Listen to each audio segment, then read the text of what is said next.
मेरी एक अपने दोस्त वकील से बात हुई है।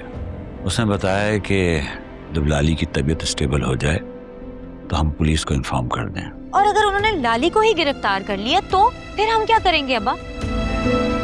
लगता जोर जबरदस्ती या मजबूरी के तहत कुछ भी है, उसने इस घिनौने काम में सुल्तान का साथ तो दिया है। हाँ, वो वादा माफ गवाह बन सकती है। हम पूरी कोशिश करेंगे कि उसे सजा ना हो। वैसे भी जो कुछ उसके साथ हुआ वो कुछ सजा से कम भी नहीं। अभी किसी से किसी किस्म की कोई बात करने की जरूरत नहीं है। हफ्ता डेढ़ रुक जाए, उसकी तबीयत ठीक हो जाए कुछ।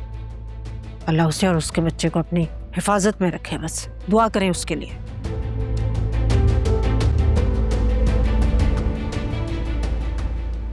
अस्सलाम वालेकुम दादी। वालेकुम अस्सलाम। आओ बैठो बेटा। आज जल्दी आ गई?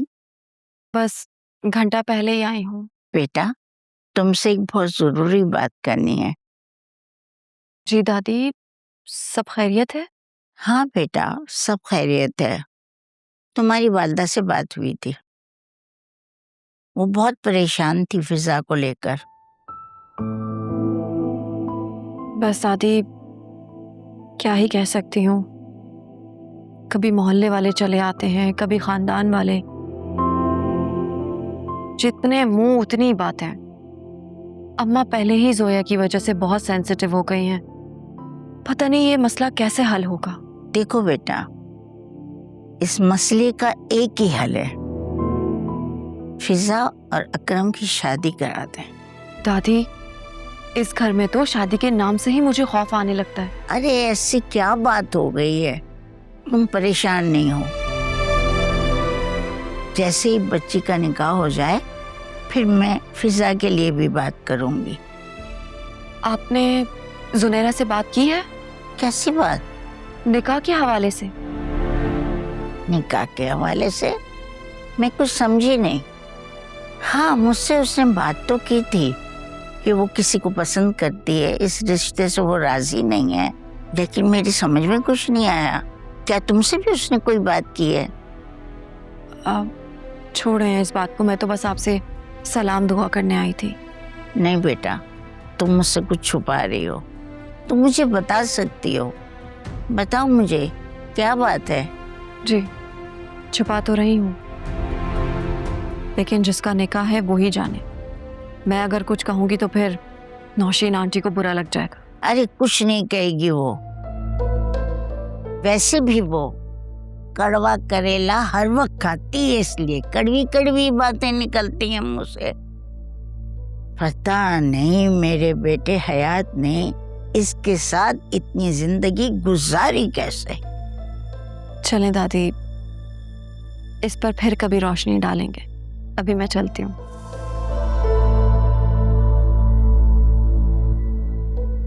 कुछ भी समझ में नहीं आ रहा, ये सब कुछ क्या हो रहा है। जोनी यार प्लीज टाइम वेस्ट मत करो। तुम जितनी देर से उन्हें बताओगे ना उतना ही नुकसान होगा। तुम अभी जाओ और जाके उनको सब कुछ सही सही बता दो। मैं नहीं बता सकती, मैं किसी को फेस नहीं कर सकती। प्लीज तुम आ जाओ। कैसी बच्चों जैसी बातें कर रही हो? मैं कैसे आ सकता हूँ? ये तुमने ही मैनेज करना है। मैं नहीं कर सकती हूँ। मैं मम्मी, वासिया, अकरम, ये सब मुझे नहीं छोड़ेंगे। प्लीज यार रोना तो बंद करो, उन्हें सब कुछ बता दो। वो जो कहें वो सुन लो। तुम्हारा वीजा जैसे ही आएगा ना तो मैं तुम्हें खुद लेने आऊंगा, ये मेरा तुमसे वादा है। प्लीज हिम्मत करो, इससे पहले कि बात हाथ से निकल जाए।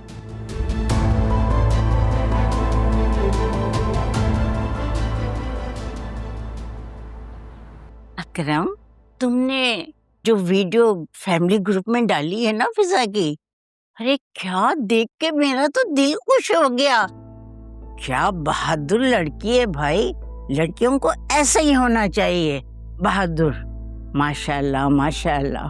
दादी सारा सोशल मीडिया उसे अप्रिशिएट कर रहा है। 2-4 लोग और आ गए हैं। सुल्तान ने किसी को ब्लैकमेल किया है, किसी को उसने कारोबार के नाम पे उससे पैसे लिए हैं। इंशाल्लाह इस बार वो लंबा जेल जाएगा।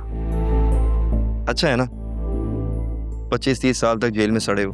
अरे इससे भी ज्यादा रह जाए कमबख्त मारा। जो लोगों की जिंदगी को तबाह कर रहा है उसको तो बाहर निकलना ही नहीं चाहिए बेटा। मैं हूं तो अंदर ही रखूं, उसको बाहर ना निकालूं। कम बात। अरे नौशीन, तुम बड़ी खामोश बैठी हो। तुम्हें खुशी नहीं हुई? नहीं, बिल्कुल भी नहीं। मुझे ऐसी बेबाकियां पसंद नहीं है लड़कियों की। वो ये वीडियो बनाकर पूरी दुनिया के सामने तो हीरो बन सकती है, मेरे सामने नहीं। और तुम भी ना ये फिजा नामा जरा कम कर दो। मुझे वो लड़की एक आंख नहीं भाती। भाई हीरो हीरो होता है, कोई माने या ना माने। खैर मैं चलता हूँ, मुझे जरा दोस्त से जरूरी काम। अरे बेटा, इतनी खुशी के मौके पर खाना तो खा के जाओ। नहीं लाती, मम्मी की बातों से पेट भर गया। तौबा है, ये ड्रामेबाजियां ना मेरे सामने मत किया करो।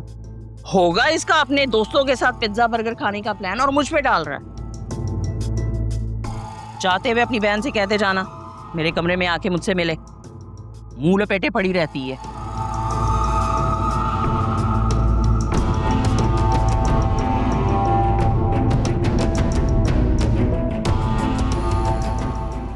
ये जो कुछ भी हो रहा है ना, आपकी शय पे हो रहा है और ये सही नहीं कर रही हैं आप। जो मैं कर रही हूँ ना, उसके बाद तुम देखना सब कुछ सही हो जाएगा। माशाल्लाह माशाल्लाह। आपसे तो बहस करना ही बेकार है। उफ अल्लाह, इसके मत्थे तो कोई नहीं लग सकता भाई।